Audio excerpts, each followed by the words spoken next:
Exactly. Now, what would you say are the good foods that someone can eat without feeling bloated?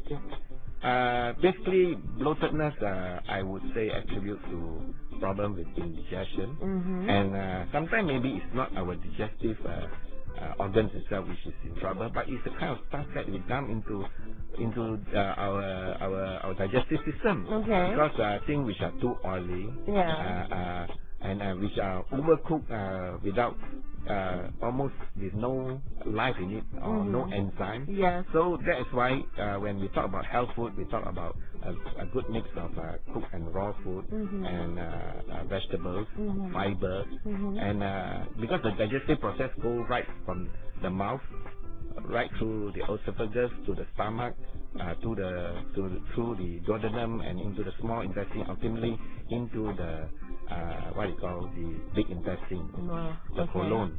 So the whole digestive tract, we have to have the right input, the food, so that they can work optimally. However, if people who just dump in any stuff which are deep fried, which are mainly carbohydrate, and which are too much sugar and salt, there are a lot of workers in our colon, in our system, which help us, the friendly bacteria, which help us in the digestive process. They are actually being disabled. Okay. So that's why your question about some food really gives you that sense of bloatedness. Yeah. Okay, all right. Well, is organic produce healthier than conventional? That is what we reckon is, because it's produced without the use of pesticides, chemical poisons. These poisons are meant to kill. Though to the human, the level is won't kill us straight away, but it can cause a host of problems. And then the other thing is organic food. We believe that the nutrient density is higher and more complete. And I mean, you say dollar per kilo. Apparently, this kind of food looks like costing more. But you talk in terms of nutrient per dollar per nutrient milligram. I think it might not. On top of that, you must delete the value from conventional, where they are loaded with pesticide, coloring, MSG. Just what my recommendation is, just go on the website, Google, and you can trawl through the net and you see lots of reports on the YouTube or on reports everywhere about the problem with the modern additives in our food chain. So and that is impacting on how people look, and the what you call unfortunate thing is they, instead of addressing to food, they look at stuff like cosmetic, and also even in some cases people went to extend to pay a lot of money for stuff like slimming programs. When actually, I think personally I feel, of course those programs do help people, but I was thinking if people just address to the basic, what you eat every day. If only you can eat better and eat only choose what you eat. But before that, I think it has to come with awareness, education.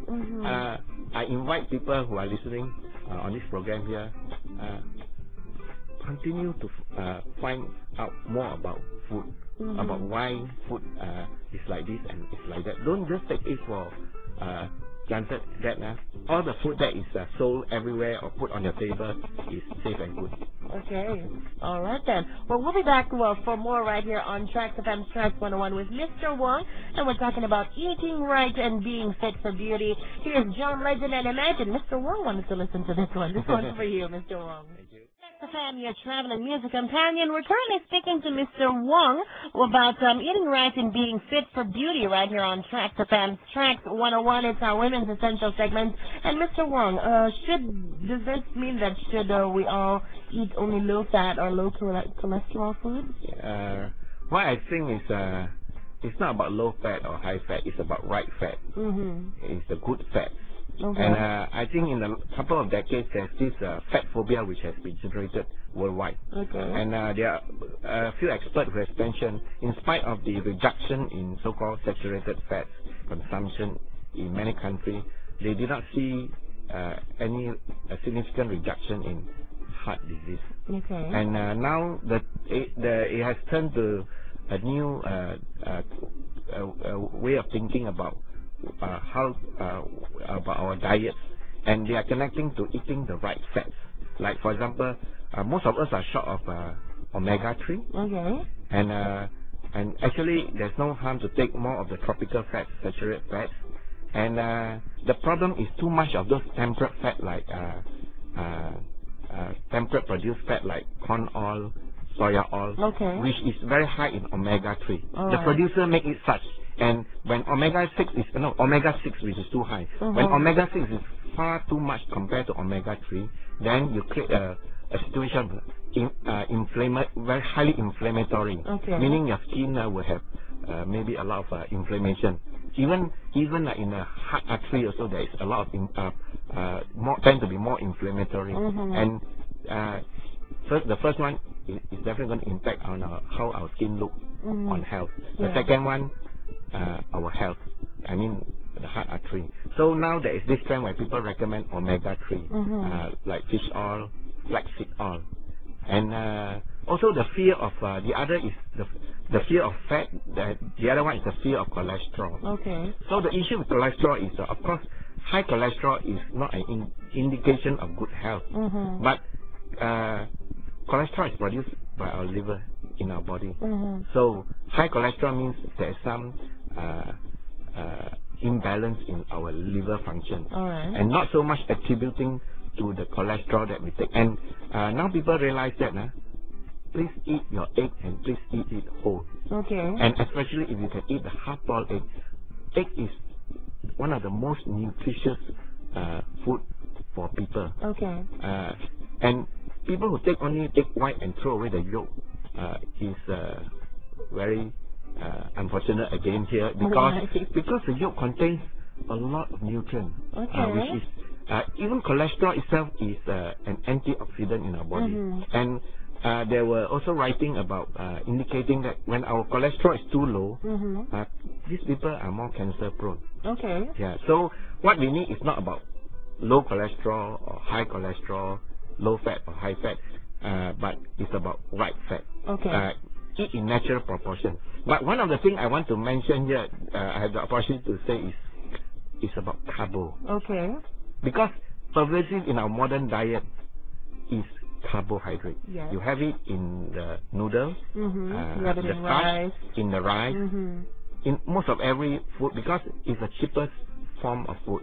And on top of that, you have the sugar which goes along it, which is also carbohydrate, a simple carbohydrate. Okay. So we are actually, basically our diets mostly overwhelmed by carbohydrate. So actually, there's one expert who say carbohydrate is something that if you consume but you don't use it, you will wear it. So people become obese or fat or got diabetic is because of this carbo problem, not fat problem. But fat, of course, is fat which is deep fried and have a lot of free radical. That one is also a no-no. Eat fat, because also there's this idea that fat you cannot overeat one. When you eat too much fat, what happens? You have this feeling of glut. Am I right? That's true. Yeah. So your body know how to stop yourself from taking too much fat, but the body cannot stop you from taking too much sugar or carbo or rice. When rice 2 plate, 3 plate, you just go on. That's true. That's true. So people who have issue about weight and obesity, watch the carbo content. Look, control the rice intake, control the noodle intake, control the what they call those tidbits and all this, the comfort food, because most of them are deep fried carbohydrate, and with the flavoring added to it, they don't want you to stop eating. Exactly. Exactly. Yeah. You can't stop yourself. Well,